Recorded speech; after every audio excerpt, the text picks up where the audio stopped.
Hello. Sir, आवाज येतोय का माझा?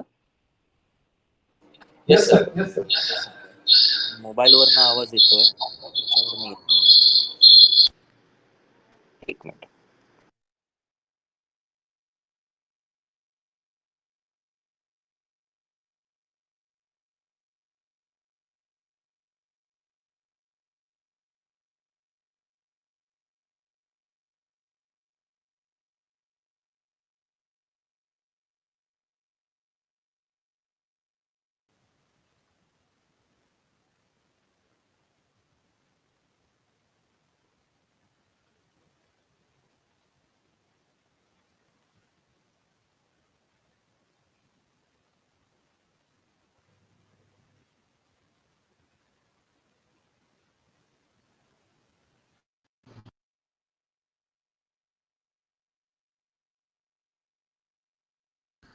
Hello.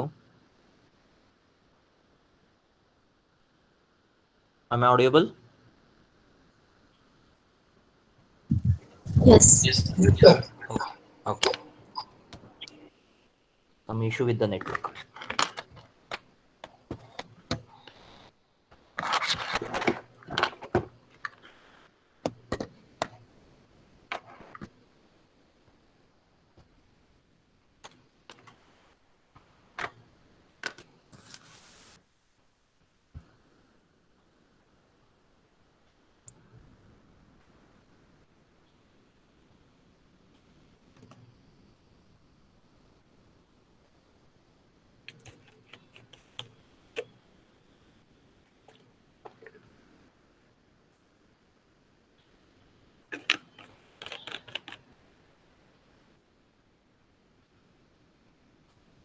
Yeah.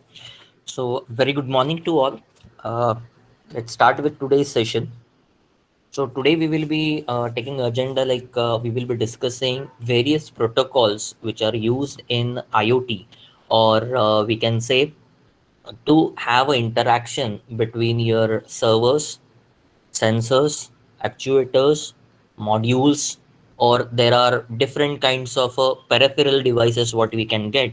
So we can have a synchronized communication in between them. And definitely all these sensors and actuators, as we seen so far, we are using to collect some information or collect some data from the environment. And what kind of an environment where that sensor or module is deployed, maybe depending upon the type of the sensor or depending upon type of the module, that nature of data or nature of information what is collected by that small sensor or device, it is varying. Now, as we saying, this data is in the nature that it is varying so far, so we need to have some kind of a standards for a communication. So before directly moving on to what exactly MQTT is or COPS is or different types of communication protocols, we'll just understand how exactly this entire architecture works. So when we say a IoT device architecture, so if you remember in our previous session, what we saw is IoT architecture. So how exactly the IoT is completely built, or Internet of Thing entirely is built with what kind of a layer approach, like we were having perception layer, business layer, network layer, data collection layer, and all. So here we will be not talking about that context, because now we have already established what we can say a base, like we are doing some kind of activity on a network. That's why we are connecting all these interconnected devices with together on the network, and we are collecting some input, or we are processing it. But it is like it is establishing a network, or it is working with a individual sensor. So far we are working with the individual sensor, or we are interfacing one or more sensors with the development board, and altogether we are taking up the input or output, whatever it is, what the desired communication we want on a surface level only.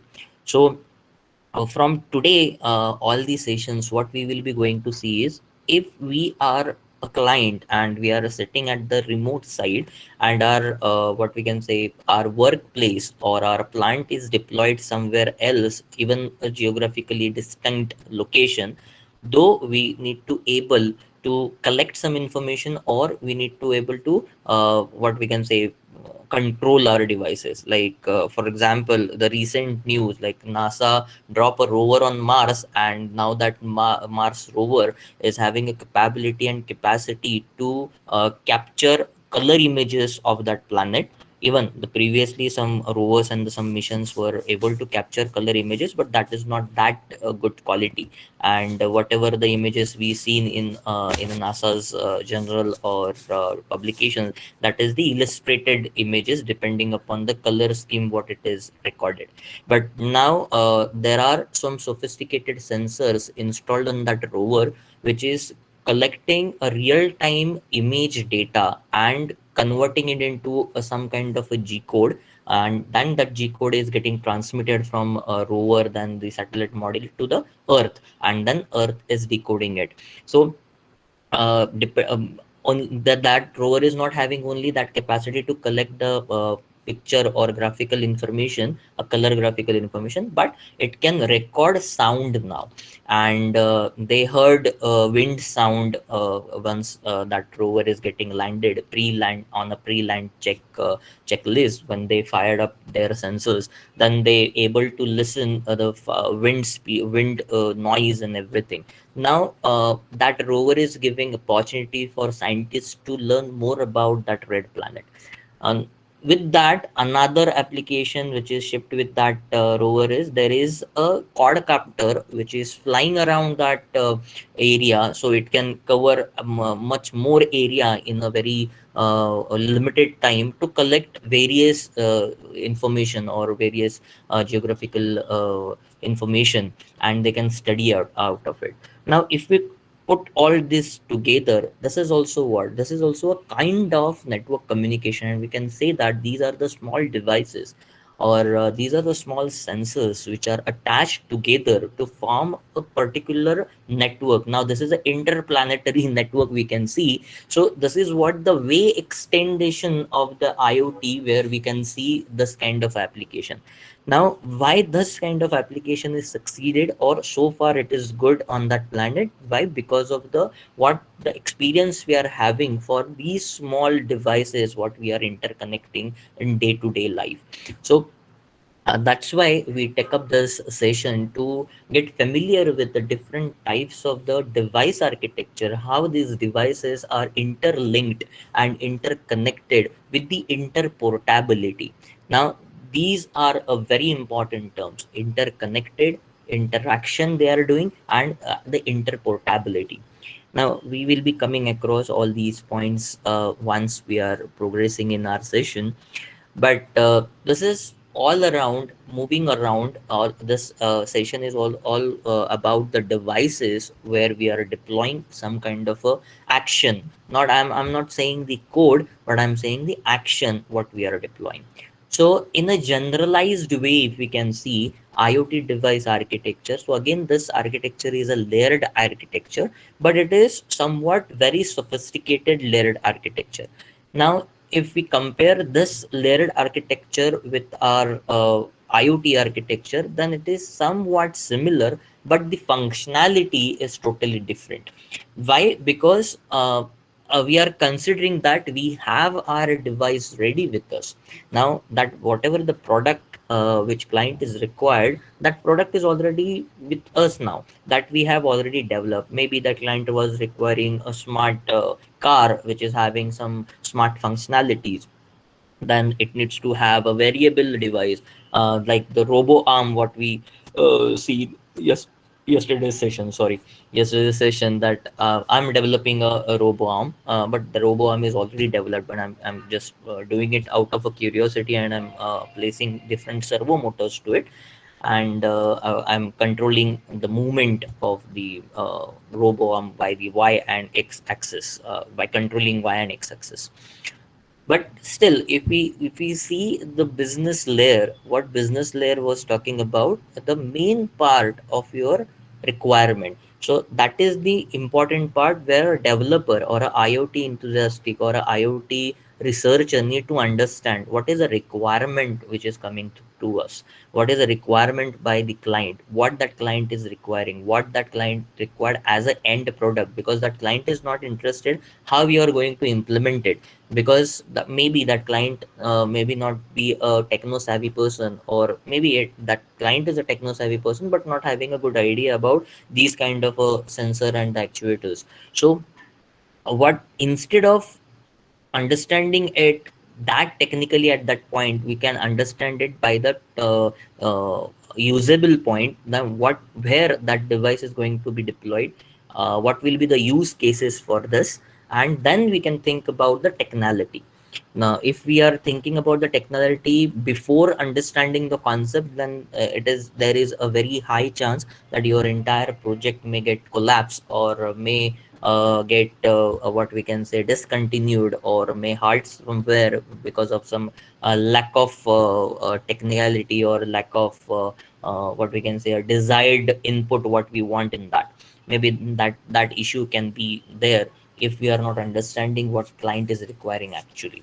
So moving on to that, considering the business layer over here in a device architecture, we already passed through that business layer, then we already passed through the development, and now we are having our product ready.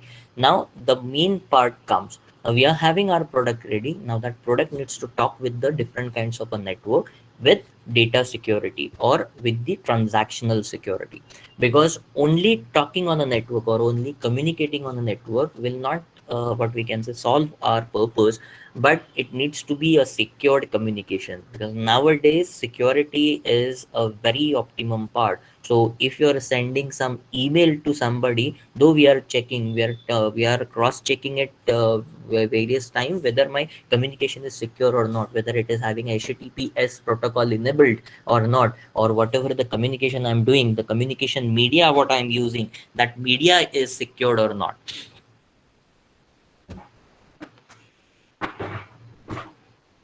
So maybe that media is connected to us. Maybe it is a wireless media, or it is a wired media, or it can be a different technology. Like in a wireless, also we are having different types of the connections. Like we can have RF radio frequency, we can have RFID, we can have NFC, we can have WiMAX, we can have Wi-Fi, we can have satellite communication, that is VSAT, we can have VHF, UHF. These are the frequencies what we can get on a radio. So there are different types of channels on the wireless where we can transmit and receive our data. Means informally we can say communicate on that channels. So we need to see whether those channels are secured enough or not. Along with the security, we need to see the feasibility of the particular channel. Now when we say a feasibility of the particular channel, means what, whatever the device we are having. For example, if we have created a health monitoring system, maybe it is taking a pulse, and yeah, sorry, I forgot to mention, my pulse sensor was broken, so that's why it is not taking up proper signs on it. I have ordered one more, as I'm busy in this FDP, so I'm not able to work it out and by myself. So I've already ordered it. So if we are fortunate enough, if it reaches to us within our time limit, then I'll demonstrate it again. Okay. Uh, Leaving that side, if we are already created a health monitoring system, then whatever the data that health monitoring system is creating, not only part of the security, we need to check the feasibility as well, like that data can be transmitted using which protocol. Maybe I wanted to transmit it through HTTP, so will it be able to transmit, or whatever the device I have used, or whatever the module I have used, that is well equipped with that protocol, or it is supported to that protocol or not. Or we can take the MQTT, or we can take the COPS, or we can take the DDS, what kind of a protocol we want, depending upon the feasibility of that device. Because most of the protocols are nowadays, all the devices are capable to carry, because when I say devices, it means the development board, because development boards are nowadays very packed with the various different types of the ICs where they are controlling their entire movement, and they can be added as external libraries too. So once we are programming on a IDE, we can add some libraries to operate. Like libraries are what? These are the drivers. So drivers of the libraries we can update on code level itself, so that code can properly communicate with our end device. So that is not the problem every time, but we need to see whatever the product we are creating, or whether that product is getting into the market or getting onto a network which is having a feasible protocol to communicate. So there is a second layer. So first layer is a IoT device layer, where we are having our device or a device bed ready. Now when we say device bed, it means what? We can have a different small devices connected to a one single platform. So that is a device bed. Now for example, if I'm connecting 3 4 sensors to Arduino sensor shield, that means what? The sensor shield what we saw yesterday to connect PIR, then the two IR sensors and one relay. So that's the same sensor shield. So if we are connecting all these devices to a sensor shield and taking the control of all the devices from a one particular platform or from a one development board, that entire section or that entire device assembly is called as a sensor bed or the device bed. So if we are having our device bed ready, or the device is ready, or any kind of a variable device ready, then there is a IoT gateway or a aggregation layer which is working to take your device on a communication path. Now here we are only we are taking up onto a communication path. We have not yet decided what type of communication we will be doing. So IoT gateway. Now what is a IoT gateway? Once we talk about the IoT gateway is a type of a device, or it can be a router which is specifically designed, manufactured, and programmed. Again, I'm repeating, it can be a specific device, or it can be your router which is specifically designed, manufactured for IoT application or for IoT communication. So if you go in the market and if you ask for the IoT gateway, then you will be getting a lot more options about it. So some are having routing capabilities, some are not having routing capability. They are just pretty straightforward, which is connecting to your network, and the routing will be done by your general purpose network routers. So these IoT gateways are responsible to take your device on a network path and start communicating on a network.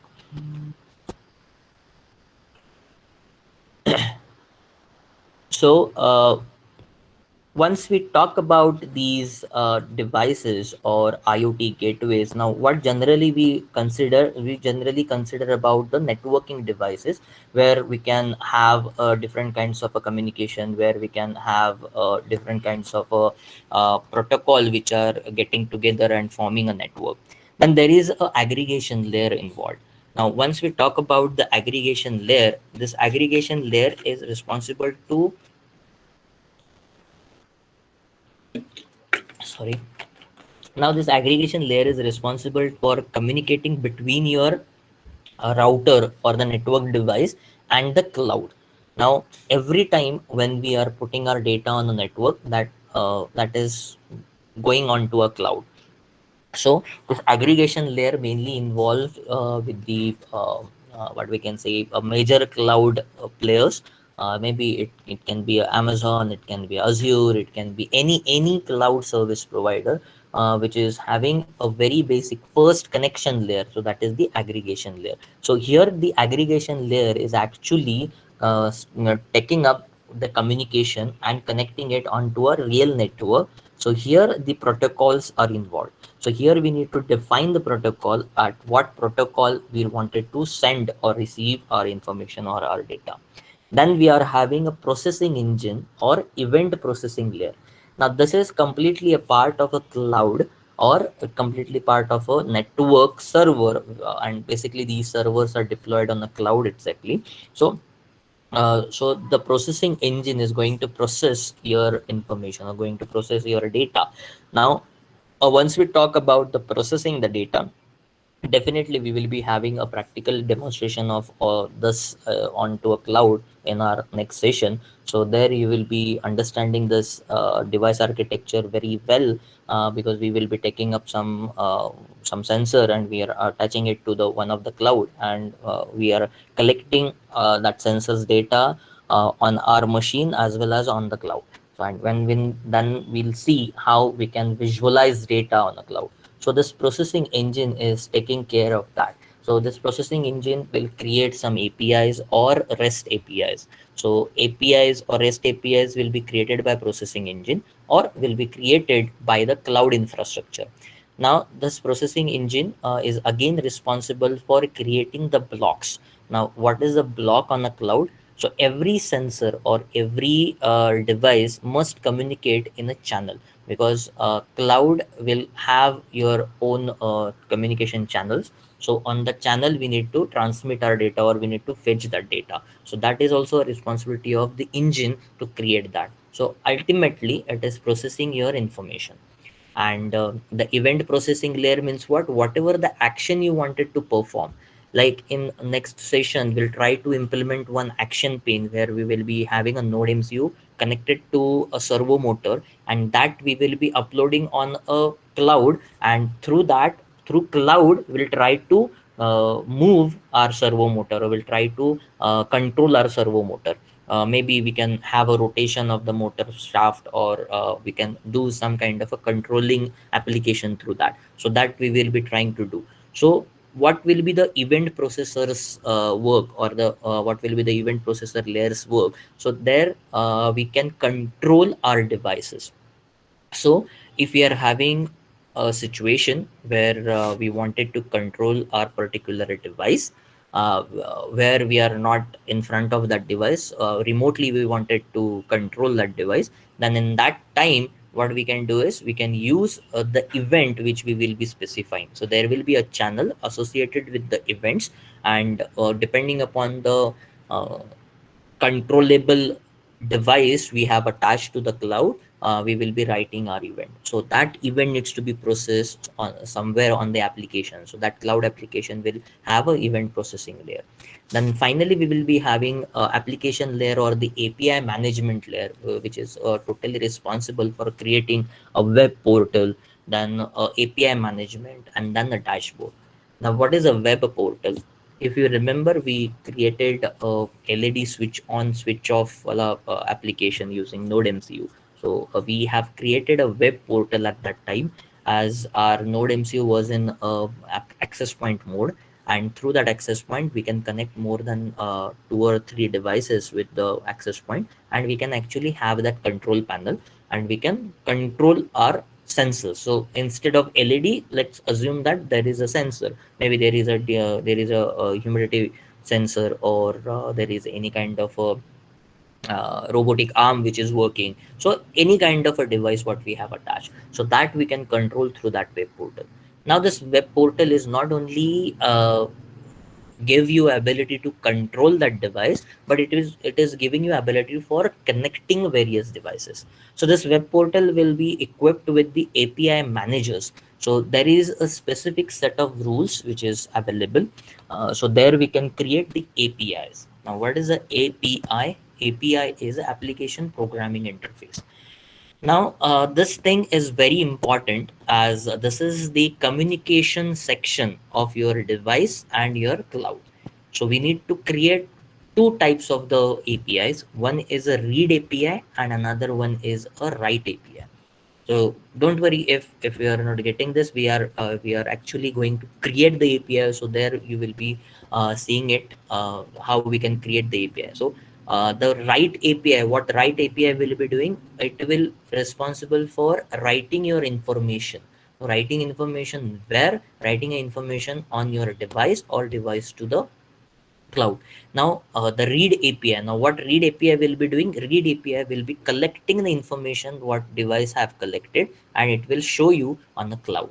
So the write API can instruct your device to do some work depending upon what the instruction you have drafted, and the read API is responsible to collect the information, and it can show it on the cloud.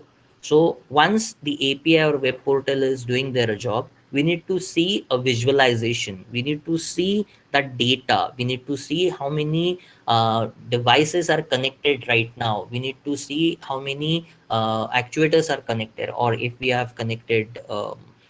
We have developed a device which will be deployed on the field. So how many devices are already deployed?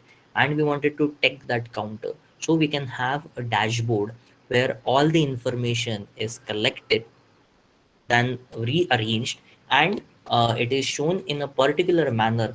Like it can have a reports section where we can generate various types of a report, because ultimately if you wanted to present something to our client or present something to our committee, like we have implemented this, and this is the output of it, or this is a throughput of it. Now in this device level, we use word throughput. Now what is a throughput? It is a output what that device have generated, and the quality output, not just output, it is a quality output, that is a throughput.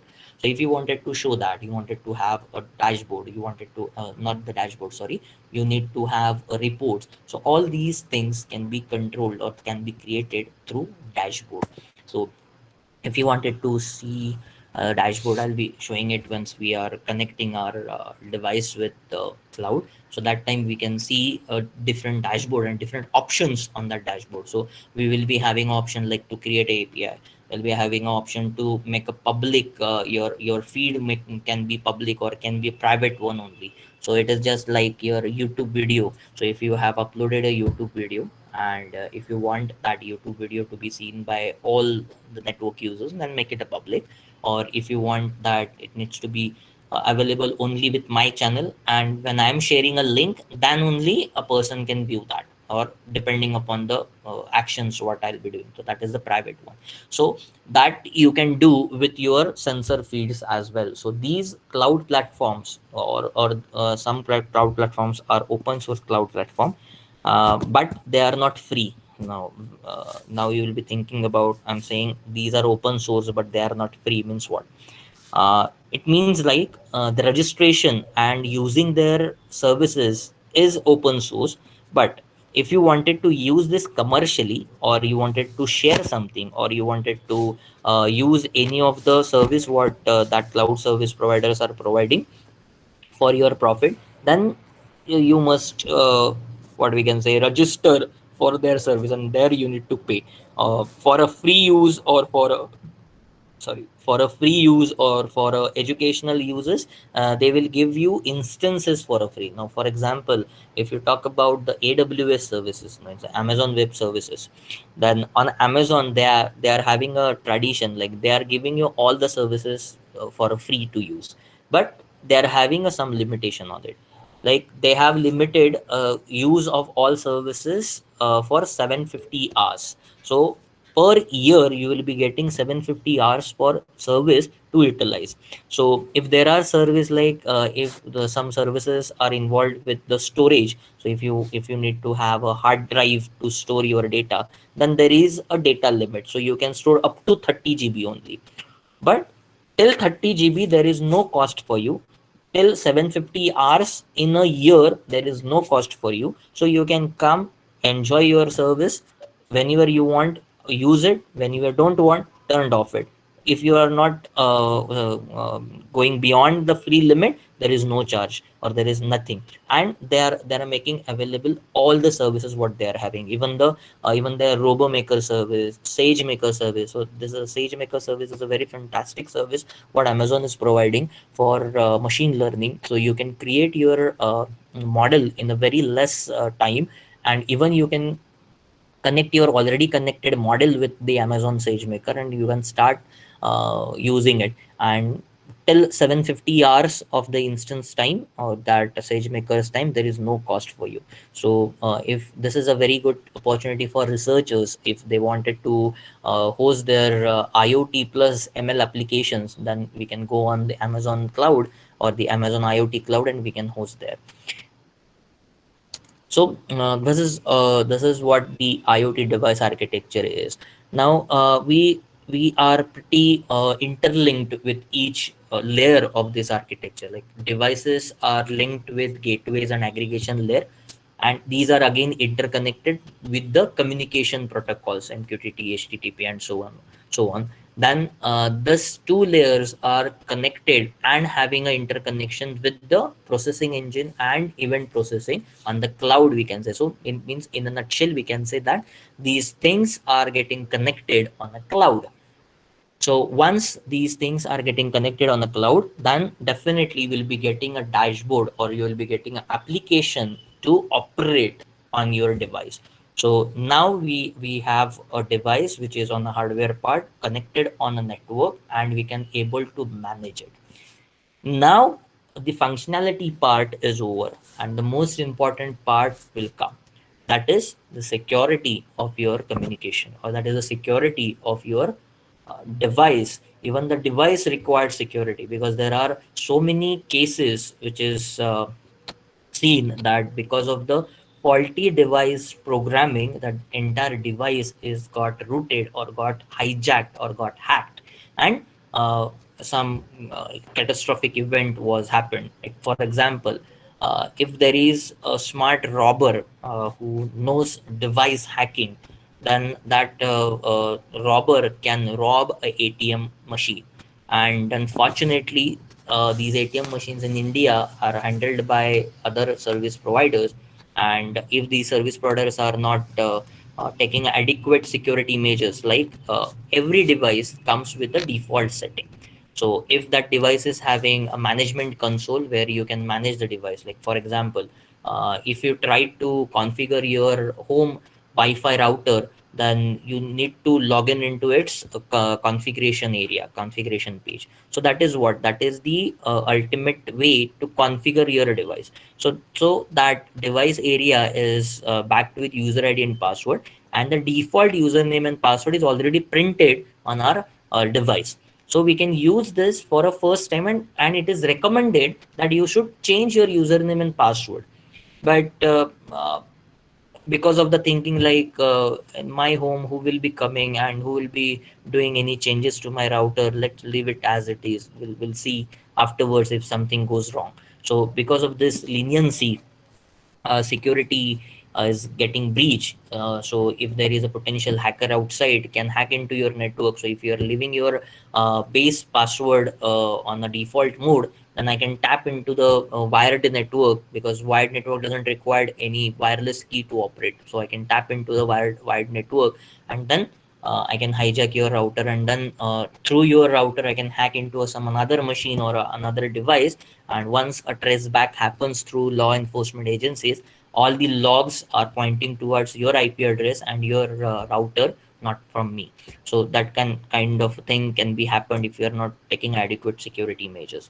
So some devices which we are producing. So if this is a healthcare data, or that device is collecting a healthcare data, device is collecting financial data, device is collecting a very crucial information in automobile sector, maybe G code for controlling robots, or any sequence codes to control your plant machinery. So these kind of a communication. So if your devices are not packed with a security layer, then your information can be exposed and can be hijacked and can be used in a certain manner which is unlawful.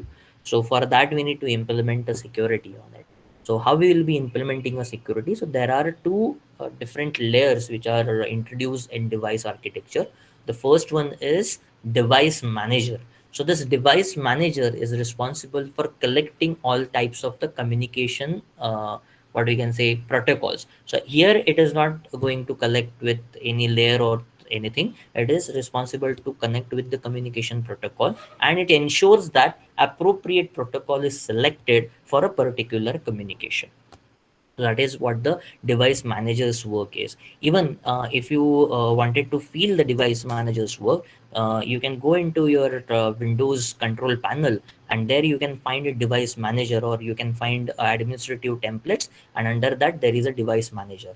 Now if you see under that device manager, there is a list of hardware which is connected to your computer, and that device manager is responsible for each and every hardware's communication, not the hardware which is controlled by device manager. Only the communication path is controlled by that device manager. So if you wanted to disable a USB or the USB drive or optical drive when we are having online examination, so this is might be a useful trick for all the faculties who are involved in setting up online examination machines. So in that case, you can go into a device manager and disable USB. So what it will do is it will not going to disable that USB through hardware port, but it is going to disable it through the device driver port. So that device driver is disconnected, and if the driver is not there, means your operating system and your hardware, in between there is a device driver which is communicating with that particular port, that is absent. So that port is useless now, because operating system is not going to recognize that port. So that time you can control it. So the device manager is responsible for controlling the communication path. So here also in IoT device, there are device managers which are responsible for controlling your communication path.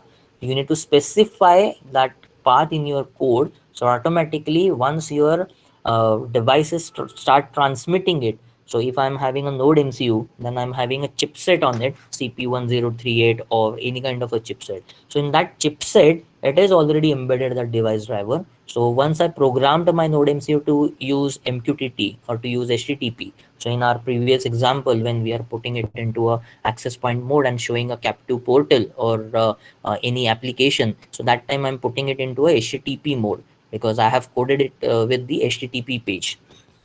So I was using a normal HTTP method to communicate with my Node MCU. So at that time, the device manager is controlling my each and every communication stack and each and every packet which is originating from my device and coming to my device through HTTP port. So that is what the device manager's work is. So if you wanted to control the synchronization or to control the security in between communication, we need to secure a device manager, or we need to give a additional structure to the device manager. Now how we can do that? For that we need to update our firmwares, or we need to create the custom firmware. So it is not always feasible, or it is not always possible to create a firmware and deploy it in every IoT device what we are having, or IoT development board what we are having. But nowadays all the development boards are having updated bootloaders. So those bootloaders are already answering for a lot of vulnerabilities, and they are already having a patch of it. And on the Arduino side, if we can see, Arduino is continuously updating its IDE. So automatically it is patching up the device manager's role. Once it is uploading a code onto a Atmega chipset, it is also updating that Atmega chipset. So that way device manager is controlled. Other part of the security area is the identity and access manager. So this is not the hardware, or this is not the hardware structure which is going to be controlled, but the identity and access manager is what the extra layer of the code what we are supposed to develop on a cloud application, or the application which is controlling your device. Maybe it can be an Android application or a mobile application or standalone application which can be installed on a particular laptop or a desktop, and there we can what we can say, control our application. So in this case also, the identity and access manager is responsible for applying and what we can say, and controlling users and users action on the device. So for example, we are having automatic attendance system or smart attendance system. So we are just walking through the smart attendance system, we are just standing by to a camera, and the camera is taking our photo and cross checking it and doing the usual stuff. So there is a identity access manager there. So we can have a built-in administrator which is having a control over that device and the application entirely. So that is what the super administrator. And then by the super administrator can define a role for the users. So what user will do which task. So I need to create sub administrators, like it is like you are having principal in a college, then consider that principal is your administrator, which is a built-in administrator. Then we are having a vice principal, and then we are having a head of the departments. Then we are having the other staff depending upon the hierarchy. So here, if we can see, the apex position is the principal's position. So the principal is having the all the priority task or all the control over the device. Then we are having a vice principal, which is having not the whole entire control, but having a 80% or a 60% control, which is defined by principal, so defined by the administrator. So that is a sub administrator. So under that, then we are having head of the department. So these are the specific rolled agents, or these are the specific users which are having specific set of instructions to it can control, and it can control the other what we can say connected nodes, means the other staff they can control in that department. So definitely, if we can again take this analogy with the device, so on the node MCU, if we are having node MCU, then we are having an administrator which is logging into a node MCU's panel. Then we are having a sub administrator, or we can have directly a head of department. So we are having smoke detector, we are having the ECG machine, we are having a temperature sensor. So it means what, we are having one product which is a health monitoring system, one product which is a pollution monitoring system, that is the gas sensor or other gas sensors involved in that. And we are having a one which is an environmental sensor, where we can check the temperature, humidity, and normal conditions over there. So so that node MCU's administrator is controlling all these department, and each will have their own separate login for controlling that specific area. It is not having any connection with the other area or the other applications, but ultimately all these sensors or all these devices are connected to a one aggregation layer, or the one IoT gateway, that is your node MCU. So if we are controlling a node MCU, automatically we can control all the devices. So in that case, we need to set the identity and who will be accessing what device. So that is why the identity and access management is very crucial and very important in this case, right? So so far so good. Any question, any doubt on device architectural point?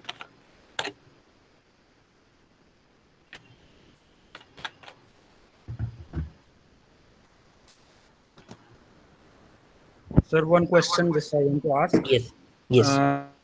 related to that identity management. Huh. Uh, Means how actually we will identify key, means what identity is given to those sensors so that we can identify it. Say in computer, say Yeah. suppose we have from a network of a computer, then we Okay. will give IP addresses, suppose, right? Correct. So those sensors, how we will identify those sensors? So Correct. how that identity management here? Yes, I got your question. So we are taking this identity and access management in context of if we are having a remotely application which is controlling your devices. So in this case, what will happen is, if we are having a sensor bed, or if we are having a device bed where a lot of sensors are inserted, like we are having thousands of sensors connected to a one platform. So each sensor will have its own unique identification, that is a unique ID. Because as I said before, each communication on a cloud or on a network part where we are creating application, it is handled by a channel. So each channel is a unique channel for that part. So of course, if we are working on Amazon, so on the Amazon, if we are uploading our some application, and that application is controlling 1,000 sensors, so that application will have a unique identification for a particular channel. And once we are adding a feed, because these sensors are considered as a feed, because the sensors are feeding some information in to our cloud application. So there is a feed, or the we can say identified section, which is again having a unique identification. Now this unique ID is controlled by that cloud service provider, not by us. In the case of we are using their cloud application directly, if we have created our own cloud application and we are just using cloud service to host that application, then it is mandatory to write channels and channel IDs so we can distinguish with the different sensors. So in the case of if you wanted to set a responsibility, if this sensor is not performing well, or this is not the work of the sensor, or it is a faulty sensor, then we can identify that with the feed or the channel ID or the sensor ID what we are having. That way we can have. And if you wanted to give a particular permission for that particular sensor to operate, or permission for a user, because it is again identity access management is a users management part. So if you wanted to provide a user management functionality on that, then we can have a specific users equipped with the specific user ID. For example, if you are having your ERP system inserted, then most probably you will be having your own registration ID. As you are a professor, so you are registered on your ERP, this is your user ID. So that user ID is unique on entire ERP system what is deployed on your college. So that way you can set the responsibility, and you can identify, or you can have the instructions, or you can set the security layers on it. Thank you, sir. Thank you. Yeah. This question reminds me to tell you one thing. This IoT is not only about the sensors, right? So these sensors can be deployed in other fields, like in automotive, in energy, all the things. So in energy conservation section, or energy distribution section, there are some what we can say automation which is happening through PLA, PLC, or SCADA systems. So these SCADA systems are also equipped with this kind of a system, or this kind of architecture, where the identity and access management is already inserted or already established. Now, if we can take the example, it is very near to us, the MACB, if we can take. So MACB have recently what we can say migrated from their traditional controlling system to a SCADA controlled system on some their feeder levels, and on some their substations. On a trial basis, they will be having 5 to 10 years of a trial, and then they will be shifting entirely. I don't know whether that trial is over or not, but the recent news is they are acquiring more substations on the newly designed software. I think that that is developed by Larsen and Turbo. I don't know, but still they are having a good SCADA system. So there you can have now your just a application. Through that application you can control your entire section. Now the customer, what customer is having application, Maha Discom application. That application is just to see your billing history and all. And in the event where you wanted to give your meter reading, then you can take a photo and automatically system is taking the reading.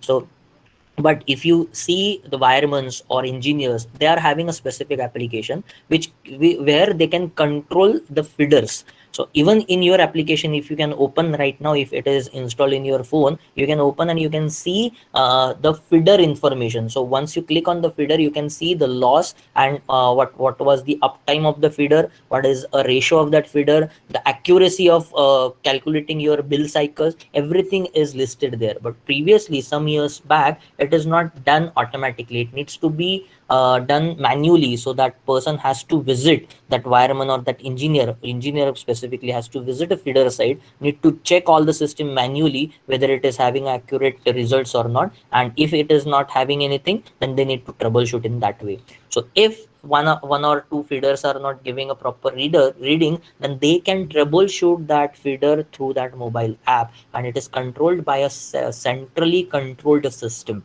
And once you are giving that, even they are having a good layer of a security, of course, but still you can control that thing. So this kind of a automation we can have. That's why we used to say it is not just a IoT, it is IIoT, industrial internet of things.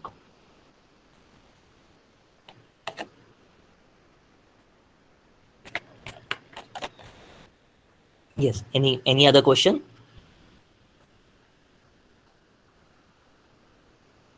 Hello, sir. Yes, yes. That aggregation layer means data aggregation or what, sir? Both way it can work. It can work on the data aggregation and it can work with the device aggregation. So once we say aggregation layer, it means what? We are involving our cloud client. So if we are using AWS, Azure, or anything speak or any client, then that is responsible for aggregating between your device layer and between your communication layer. Because aggregation layer is what it is establishing a communication, it is negotiating what you want, what I am having. So if we can consider this analogy, the negotiation analogy with a traditional fog or cloud computing, then you can see that there is a negotiation layer which is happening. So it is cross referencing. So whatever the resources my client is requiring, that is already available on my platform or not, or available on my cloud area or not. Or if it is not available, then it can be borrowed from some another place or from some alliances. So AWS is connected to Google Cloud, Google Cloud is connected to Citrix. So AWS will negotiate with the Google Cloud for a certain condition, like you give me all the resources what I want right now, I'll give you the resources whenever you want. This can be a first condition, or the second condition on a pay per use basis.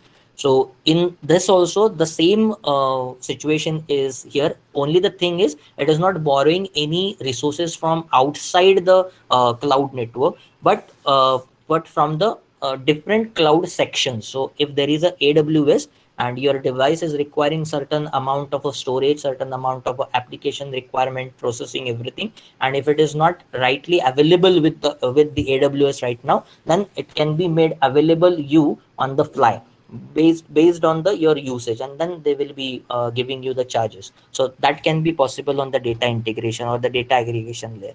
Once we talk about the hardware aggregation, now a particular sensor bed or particular device bed requires to communicate in a certain communication channel, maybe a MQTT, FTT, or CoAP. And if the application what you have developed is not equipped with that communication protocol, because maybe this is customized, created by your developer, and you have not thought of to get these protocols inserted, then what will happen is this aggregation layer will aggregate with the AWS, saying that these things will required in this application to work, then it will be borrowed from that. So basically aggregation layer is making all the things smooth to get on the network and have the operation done. Okay, thank you, sir. Yeah. Now, whatever the uh, examples or explanation I'm giving you, this is totally based on the observation what we are seeing on the actual implementation, which may sometime conflict with the definitions what we are having in some reference papers or having in some theories what we are learning or what we are reading, because all these things are purely based on the observations and what we are doing. So it is not taken by any theoretical means. So it has to be there is a difference in that, because proving something is totally different on the paper, and making that proof thing workable on the model is totally different. But again, these two things are totally interconnected. Without proving the things, you cannot create a model, and without a model, you cannot prove that whatever the theory you have proven, it is actually workable.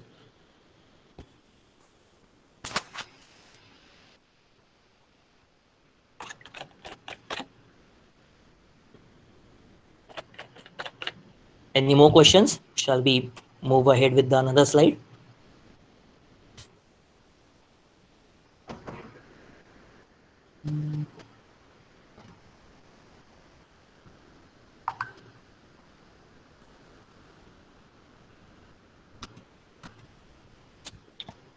Okay, so taking with the IoT device architecture, there is another layered architecture we can see, that is IoT reference architecture, where device layer is there, communication layer is there. Only the new thing which is added, previously it was IoT gateway or aggregation layer. Now here it is bus layer or aggregation layer. Now taking a consideration that when you wanted to communicate your device with the gateway or with the communicator or communication provider, then you need to establish some kind of a trust, because that device has to be in a trust to communicate on a network. So that trust can be established via different communication protocols. So the communication layer is totally different and communication protocol layer it is different. Now once we talk about communication layer, it means what type of carrier you are using to communicate. Maybe it is a 4G LTE, in some cases you can see on the net 5G, then WLAN, you can have GPON network, you can have LaraWAN, you can have low bandwidth consumption or the low powered consumption network. All these are what? These are the communication agents which are providing a communication layer. Now, all these communication agents are attached with the protocol to have the actual communication. So once your device is equipped with the communication agent or communication model, we can say, or communication, what we can say in a very nutshell way, communication media. So on a communication media, that media has to be associated with a protocol to create a trust factor. So these protocols, maybe this can be HTTP server. So if you are using a protocol which supports on a HTTP server like MQTT, that again MQTT is a telemetry service, but still it is observed that on the HTTP also MQTT is perfectly working. But again, these are having totally different approaches: HTTP protocol and MQTT protocol. Don't merge them or don't get confused in that. We are talking about the HTTP server over here, not only the protocol. So HTTP server will be there, which is a bus layer. Now bus layer, it means what? Bus is what? It is a carrier. So carrier of what? Carrier of your protocols. Now previously communication layer was the carrier of your communication, and now here is the carrier of your protocol to have a actual network connection. So it may be a HTTP server, it can be a MQTT broker. MQTT is what? Again, the telemetry service. So the best example or the live example of MQTT telemetry is not with the exactly the MQTT, but the telemetry, I can say. If you remember, I showed you a drone. So on that drone, I'm using a telemetry device. So the telemetry is associated with RF capacity, the RF signal capacity. So there is also a token which is borrowed by MQTT broker, which is always communicating between the RC and the receiver. RC is a remote control. The remote control end, which is I'm having as a ground station, which will be plugged to my mobile or a laptop. That is my ground station, and it will be synchronized with my air station. So that air station is what? The one device which is mounted on my drone. So through that broker or through that token, these communication or this device is getting communicated. Now the token is for what? Token is for verifying the authenticity or the authority. Now what is the authenticity and authority over here? So once these two devices are getting paired, they are creating a trust between them. So how they are creating a trust? They are having a unique network identification number, or we can say a hardware identification number, which is getting exchanged. So if both the numbers were transmitted by both the ends, ground station and air station, is matched on the telemetry application. So the application what I'm using, so maybe to operate my drone, I'm using QRadar, or I'm using Q ground control, I'm using telemetry ground control. But there are a lot of, or tower is also a good application, but you will be not finding tower on the official Google Play. You need to download it from other source.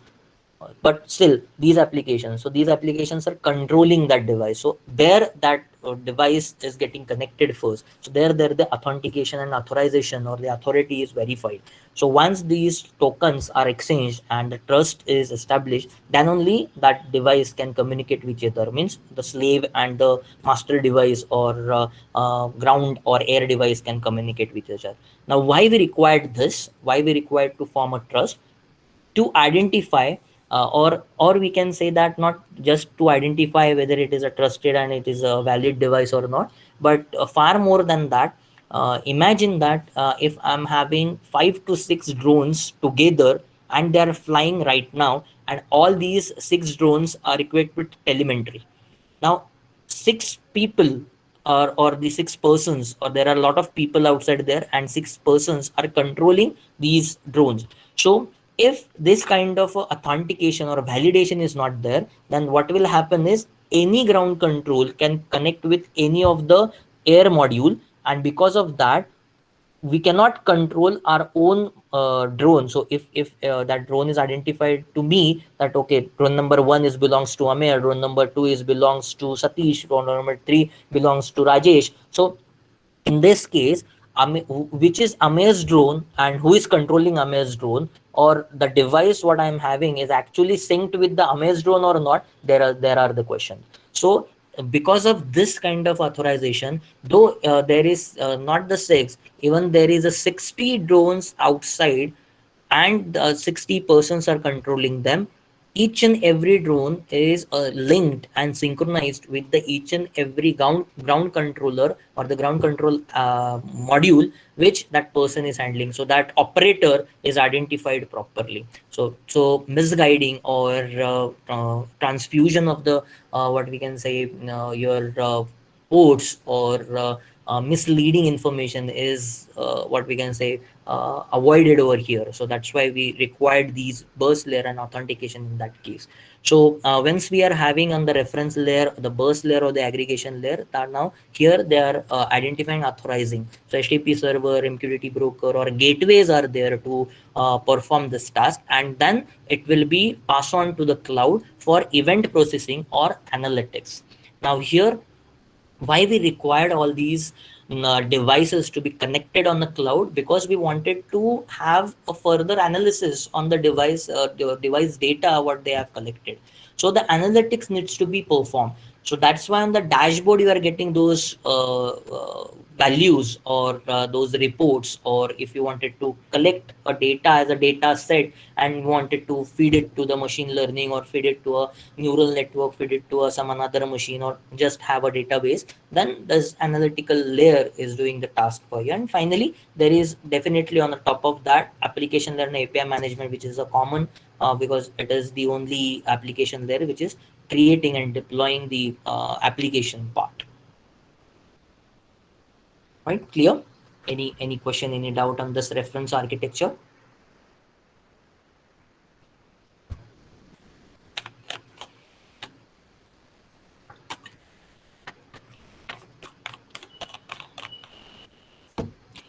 So I guess there are no questions. Shall we move further?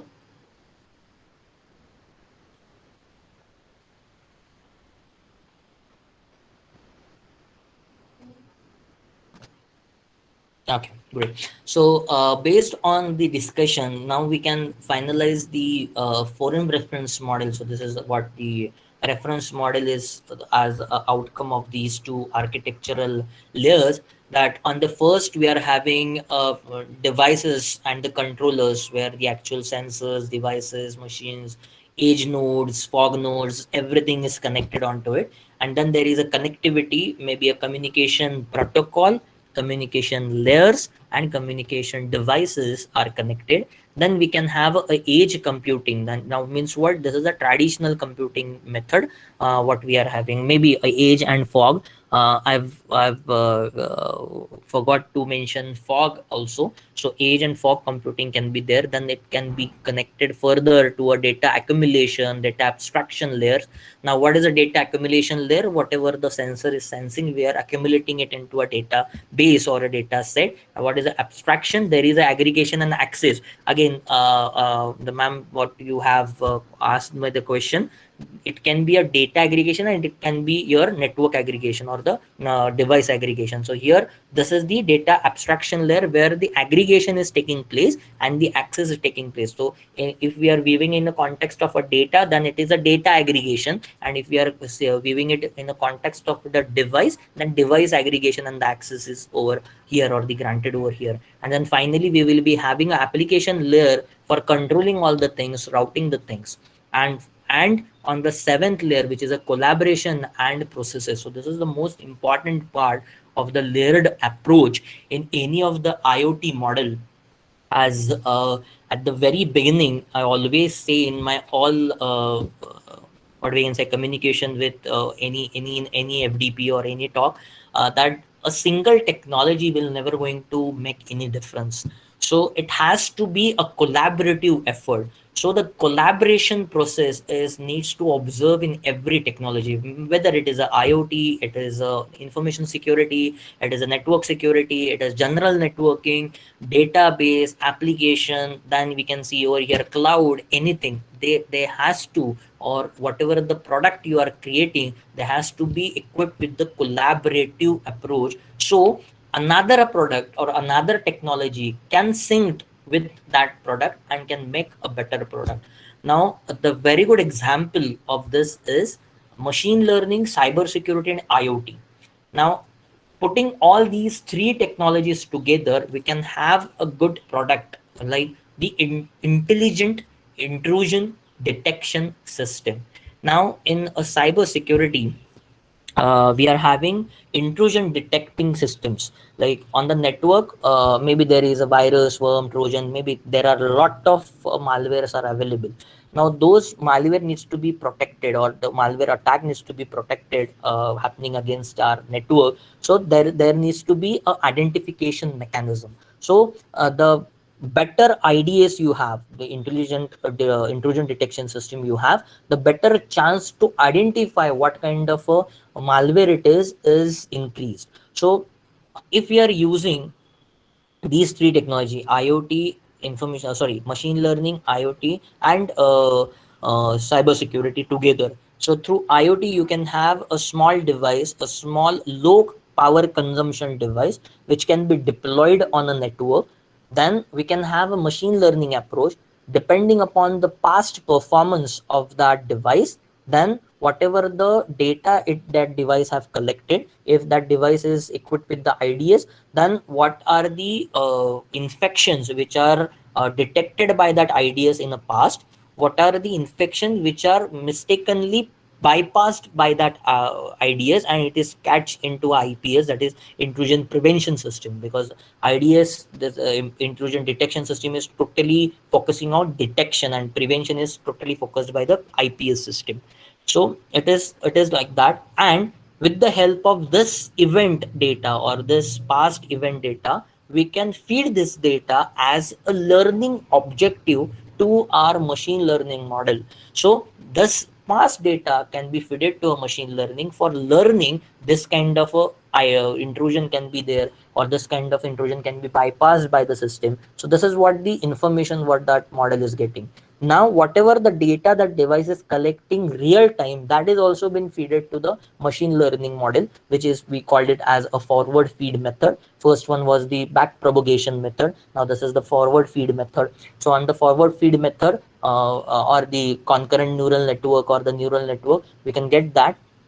And because of that, our application is now equipped with your past data, history of the data, and the events what has happened, and the current data where that history and the knowledge is continuously tested. And then once a new feed is coming and it is for the test, then it will provide a better accuracy in terms of detection, and it will limit all the possible defects what the previous ideas was having, and it can reduce the risk or risk of getting your network infected by various types of the attacks.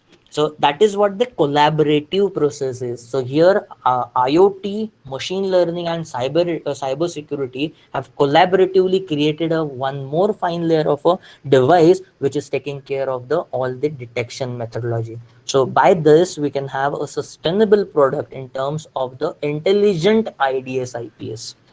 So that's why every technology should have a collaborative process.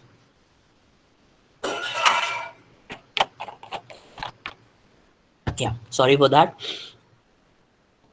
Yeah. So far, so good. Any question, any doubt on this? Are we all clear till this point?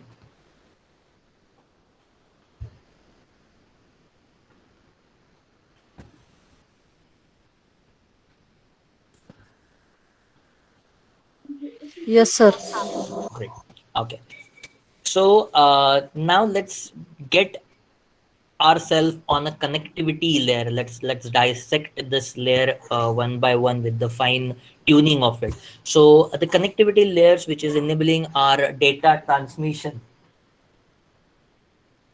So data transmission can be happened through various kind of application. Like on the screen, if you can see, there is a illustration. One is a server side and another is also a server side. Only the difference is on the first illustration, you can see there is a TCP UDP stack which is working individually with the Ethernet or a Wi-Fi mode of a communication to get on the server, which is on the cloud, or get the data out from the cloud and feed it to the device. Maybe it is a Arduino based device, it is a Raspberry device, or it is any mobility device or any kind of a variable device what you have created.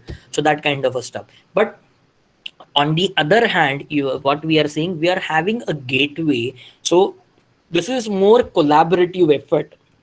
Now, on the first way, what we are seeing, this is an individual effort of communicating. So there will be a lot of challenges in that, because maybe a Arduino based device can communicate it much faster than the Raspberry devices. Maybe it can be a vice versa, because of the large amount of a data set. Raspberry OS or the Raspberry device can be communicated and can be perform the task very well than the Arduino device. Maybe the same case with the RTOS devices. Now the RTOS is again a different types of protocol, or we can say integrated operating system for various IoT devices. So if there is a RTOS device and it connected to a Wi-Fi, then the throughput and everything is matters. So in this case, maybe a data drop, maybe a security issues, maybe a transmission issues can be happened. But there is another point, like it can be having an advantage. Like if you don't want to share our data with other devices, or who don't want it to have a collaborative effort, that we just need a one single direct feed to a communication end, and there we wanted to transmit, then the first one without gateway is much more feasible than the gateway level. Now, if we look at the second illustration, there you can see there is a final gateway. So this gateway is what? It is an orchestrator layer, or it can be an aggregator. Now the aggregation can be happened over here. So this can be an aggregator, this can be an aggregation layer, where all the devices, maybe it is a NFC, Bluetooth, low energy, conservative, LP WAN, Zigbee, lot of informative data or any kind of a devices is there, which is finally getting connected on a single platform. Taking on the single platform, there will be a only single point of contact which is available, which is going to manage each and every communication what all the devices are having. So here much more collaborative effort can be happened.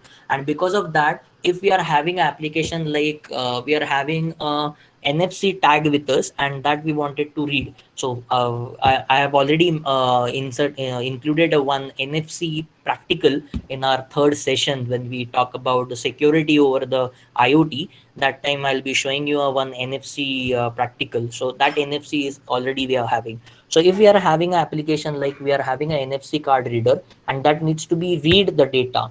Now, if we take a day-to-day life example, you're having a NFC enabled debit card or a credit card where you wanted to purchase something. So you're just tapping it on a POS. POS is what? Point of a sales. So if you're tapping onto that machine needs to authenticate that device first, and that needs to be authenticated by three layers. So first it needs to be authenticated by a card issuer authority, then the bank authority, then the transmission authority, and then finally that transaction will happen. Now these many layers are involved, but if you can see the effectiveness of the technology, just you tap it in 3-5 seconds, the transaction is completed.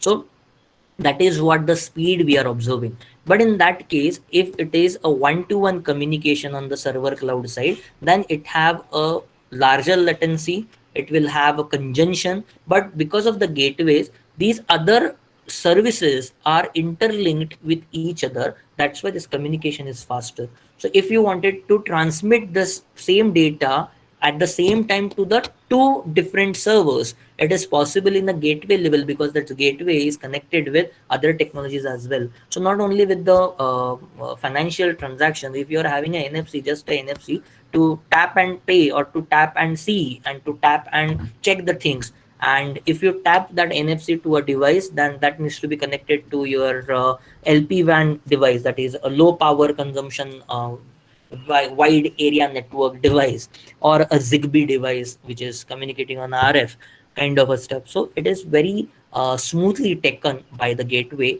rather than having each and every device to be individually connected to a cloud. So it reduce our run time, it reduce our propagation time, it reduce our round clock time. Round clock means what? It has to originate it from our device, then the gateway, then the cloud, then again if it is not a gateway, then our machine to the cloud, cloud to the machine, and then finally reaches to the customer. So this turnaround time and this round time is minimized over here, but it is totally dependent on what application you wanted to create and what will be the deployment area. But nowadays all the IoT developers are relying on the gateway structure rather than having a one-to-one communication, because gateway is much visible nowadays. So taking out the connectivity part, so what kind of communication agents we will be having? We can have Ethernet, we can have a Wi-Fi, we can have NFC, then we can have a Bluetooth, we can have Zigbee, we can have LPWAN, that is a low-powered wide area network, just I mentioned. We can have cellular networks like the LTE. Now, LTE in India, which is a toppest one, and the lowest one, if we can see that is a GPRS version 1. So still we are using GPRS version 1. Can anyone tell me in which application we are using GPRS? And that application we see always, uh, almost almost every day. Google Map. No, Google Map is still depending upon the connectivity, and I Weather don't think so. forecasting. Sorry. Weather forecasting. Okay, weather forecasting. Okay, we are having two options. Like first one is Google. Let me clear you on the Google.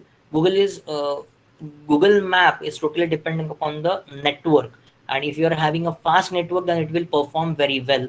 And these applications are not that well on the GPRS. So we need to have at least 3G to operate on these kind of application because of the large amount of data processing.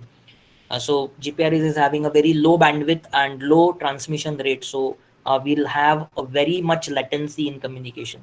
So GPRS is not directly used in these applications. Secondly, weather forecasting. Again, weather forecasting is happened both way. One is direct sensor based and another one is API based. Now, what is a sensor based weather forecasting? You will be having sensors of different sensors to accumulate the weather, and then you are displaying it. That needs to happen through any network. So there is no requirement such as a GPRS. And second one is through the API. So you can just go on Google and ask Google, hey, what is the temperature in near my area, or what is the temperature today? And Google can show you. So for that, again, will require a good amount of transmission. So there also GPRS we are not using. I'm just talking about the GPRS. And we see this GPRS application or that device every day, nearly every day.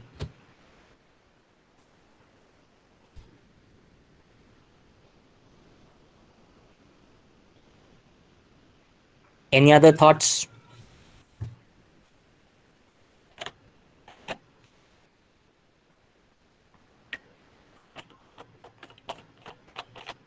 Okay, I'll tell you. POS device, that is point of sale device. If you are fueling your car or your bike or your any vehicle, then you are paying it through card. And if you observe that POS device is having GPRS connectivity, there are two reasons to have that POS device on the GPRS. Not all POS devices are working on the GPRS. There are some devices which are working on 3G, LTE, and VLAN or the WLAN.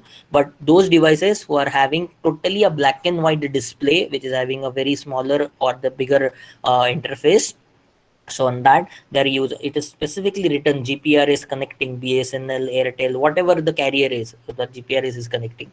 Now the reason behind to use for GPRS for this financial transaction is, as GPRS is having a very low bird rate of communication, that's why it is restricted or we can say it is very difficult for an attacker to mimic GPRS signals. So the attack or the network attack is avoided over here. So it is network resistant, or the attack resistant, we can say. Then secondly, as GPRS is having a very low ratio of communication or the bandwidth, that's why it is using onto a tunnel communication protocols. So these tunnel communication protocol are very lightweighted and low power consumpted per protocols. That's why it will require very low power, resulting into a better battery life and faster communication, because they just required an API call between your POS device to the bank authority server. Once that server is authenticated, or it is giving a validation that okay, balance is there and you may deduct the amount, then it is printing out the print. So that's why the GPRS is used in that case.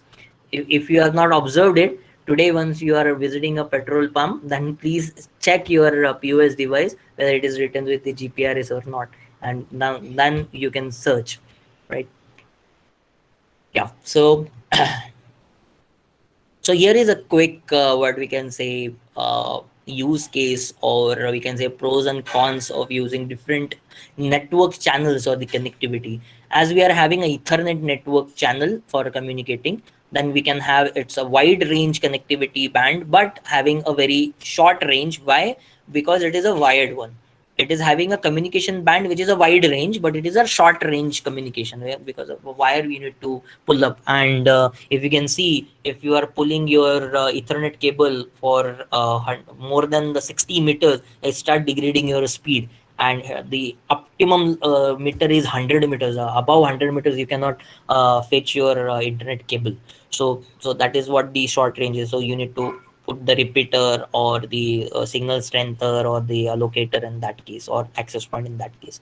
So what is the pros of that? That it is having a very high speed connectivity and it is having a very good security on it. But the cons other side is range is limited as the wire length, and limited mobility. You cannot move around.